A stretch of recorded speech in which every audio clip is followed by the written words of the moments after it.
হাসু আপার একটা প্রিয় ডায়লগ ছিল, সেটা হচ্ছে আত্মীয় স্বজন হারা বেদনা কি সে জানে। তবে আমি তার কাছে একটা প্রশ্ন রাখতে চাই, জাতির কাছে একটা প্রশ্ন রাখতে চাই। সে যদি স্বজন হারানোর ব্যথা যদি জানে, তাহলে এই অমানুষ কিভাবে মানুষকে গুম করে সে আয়না ঘরে রাখছে, আবার নাম দিয়েছে তার আয়না ঘর। কতটা একজন মানুষ অমানুষে রূপান্তরিত হলে এইরকম কাজ করতে পারে, আমার জাতির কাছে প্রশ্ন। হ্যালো এভরিওয়ান, আসসালামু আলাইকুম। আশা করি সকলেই ভালো আছেন। আলহামদুলিল্লাহ আমিও ভালো আছি। এখন হচ্ছে দেশে পরিস্থিতি আগের চেয়ে অনেকটা উন্নত হয়েছে, ধীরে ধীরে হবে, যেহেতু এখন পুলিশ নাই।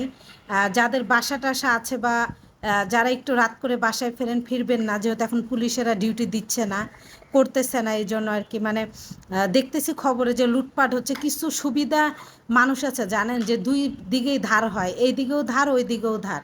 এইসব মানুষেরা মানে এই যে লুটপাট চুরি চামারি নিয়ে ব্যস্ত ব্যস্ত হয়ে গেছে, বুঝছেন।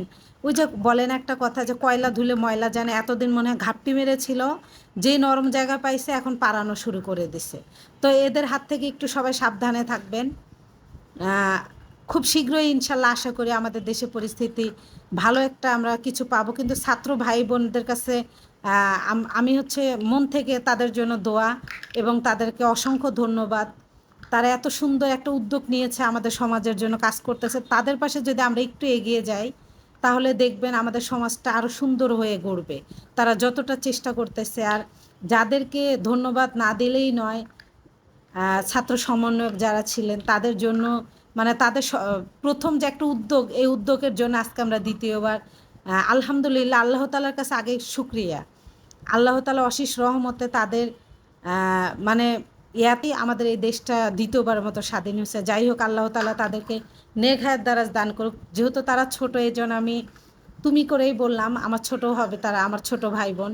আল্লাহ তালা তাদেরকে নেঘায়ের দ্বারাজ দান করুক, দীর্ঘদিন তাদেরকে আল্লাহ তালা বাঁচিয়ে রাখুক। এইরকম যদি আমাদের সমাজে ভালো মানুষ থাকে, নিশ্চয় আমাদের সন্তানেরা ভালো কিছু পাবে। তো যাই বলতেছিলাম জানেন, আমার গাইস, আমার একটা জিনিস এত পরিমাণে আমার মানে বুকে লাগতেছে। হাসু আপার একটা ডায়লগ ছিল প্রিয়, যে সে জানতো স্বজন হারানোর ব্যথা কি। তার কাছে এই কুলাঙ্গার মহিলার কাছে, এই মানে বুইরা বেডির কাছে যত রকমের ভাষা আছে, মানে প্রয়োগ করলে মনে হয়, আমার মনে হয় যে তৃপ্তি মিটবে না। তার কাছে আমার একটা প্রশ্ন, সে যদি জানে স্বজনহারা ব্যথা কি, তার কাছে আমার জাতির কাছে প্রশ্ন, সে যে এই ডায়লগটা দিত, তাহলে মানুষের স্বামী, বাবা, ভাই, তাদেরকে নিয়ে কীভাবে গুম করে রাখছে দিনের পর দিন, বছরের পর বছর, যেখানে ঠিকভাবে শোয়াও যায় না। একজন একজন ইয়াং মানুষকে নিয়ে বৃদ্ধ রূপে তাকে মানে এই সরকার যদি থাকতো, তারা এখনও ওখানে পৌঁছতো। হয়তোবা তার গার্জিয়ান জানতোও না যে আসলে কোথায় আছে। তারা আসলেই জানতো না যে তার হাজব্যান্ড, তার প্রিয় বাবা, তার প্রিয় ভাই, তার প্রিয় ছেলে এই জুলুমবাজ সরকারের কাছে যে জিম্মি ছিল, তারা জানতোই না। তার নাম দিয়েছে আবার আয়নাঘর। আর যারা এটার দায়িত্বে ছিলেন, নিশ্চয়ই আল্লাহ তালার কাছে, আমি মনে করি আমাদের ইসলামে যতটুক বলে, নিশ্চয়ই আল্লাহ তালার কাছে তাদেরকে এই জবাবদিহি করতে হবে। মানুষ এত কেন অমানুষ হয়ে যায় আমি বুঝি না।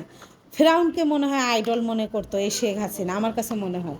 যদি ফেরাউনকে আইডল না মনে করে, ফেরাউনের বড় ভাই শয়তান তার কাছে আসবে কি? শয়তান মনে হয় এই হাসুকে দেখে ভয় পাইছে। হ্যাঁ, একজন মানুষকে বৃদ্ধ করে, মানে মানে এই সরকার যদি পতন না ঘটতো, তার এখনও হয়তো বা জিম্মি থাকতো।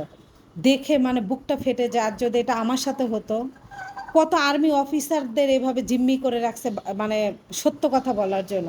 আর যারা এগুলোর দায়িত্বে ছিলেন, যারা টাকার লোভে চুপ ছিলেন, নিশ্চয়ই আল্লাহ তাআলা আপনাদের কিয়ামতের ময়দানে এই জবাবদিহি নিবে। আমি যদি এখনই মারা যাই, যারা এই কাজগুলো করছে ওই অমানুষেরাও কিন্তু মারা যাবে। কুলু মাফসুন জয় কুতুন মৌত, মৃত্যুবরণ করতে হবে। আল্লাহর কাছে কি জবাবদিহি দিবেন? আমি এখনই মারা গেলে তাড়াতাড়ি করে আমাকে গোসল কোনো রকম করিয়ে দাফন করে দিবে। আমি আল্লাহ তাআলার কাছে কি জবাব দেবে? এটা কি তারা একবারও ভেবেছিল? মনে হয় না ভেবেছিল। ভাবলে হয়তো বা এই কাজ করতে না। তাদের স্ত্রী সন্তানেরা বা কেমন ছিল? তারা কি কখনো প্রশ্ন করতো না যে এরকম তুমি কোথায় ডিউটি করো, কি সমাচার? এটা তো প্রত্যেকটা স্ত্রীর দায়িত্ব, তাই না? মনে হয় না? তো যাই হোক, আমার কাছে অনেক খারাপ লাগছে, এই জন্যই আমি এই কথাটা বললাম। আমার কথা কেউ যদি দুঃখ পেয়ে থাকেন, ক্ষমা সুন্দর দৃষ্টিতে দেখবেন। একজন বাবা জানে, সন্তান জানে তার বাবা হারা যন্ত্রণা কি, একজন স্ত্রী জানে তার স্বামী যন্ত্রণা কি। একজন স্বামী জানে স্ত্রী সন্তান ছাড়া থাকা যন্ত্রণা কি। এটা হয়তো বা আমরা উপলব্ধি করতে পারবো না দূর থেকে, সে হয়তো বা ভালো জানে তার কতটা দিন সে বুঝতেও না, বলে সেখানে বোঝাও যায় না দিন কোনটা রাত কোনটা, এমন একটা পরিস্থিতি। তো আল্লাহর কাছে আলহামদুলিল্লাহ, আলহামদুলিল্লাহ যে আল্লাহ আমাদের এই যারা জুলুমে ছিল ভাইজানদেরকে আল্লাহ তাআলা বের করে দিচ্ছে। আল্লাহ তাআলা চাইছেন এই বিদায় এই সরকার এমনভাবে পতন ঘটবে তারাও বের হয়ে আসবে। আল্লাহ তাআলার কাছে লাখো লাখো শুকরিয়া। সবাই ভালো থাকবেন, সুস্থ থাকবেন। আজকের ভিডিওটি একটু বড় হয়ে গেল। ধন্যবাদ সবাইকে।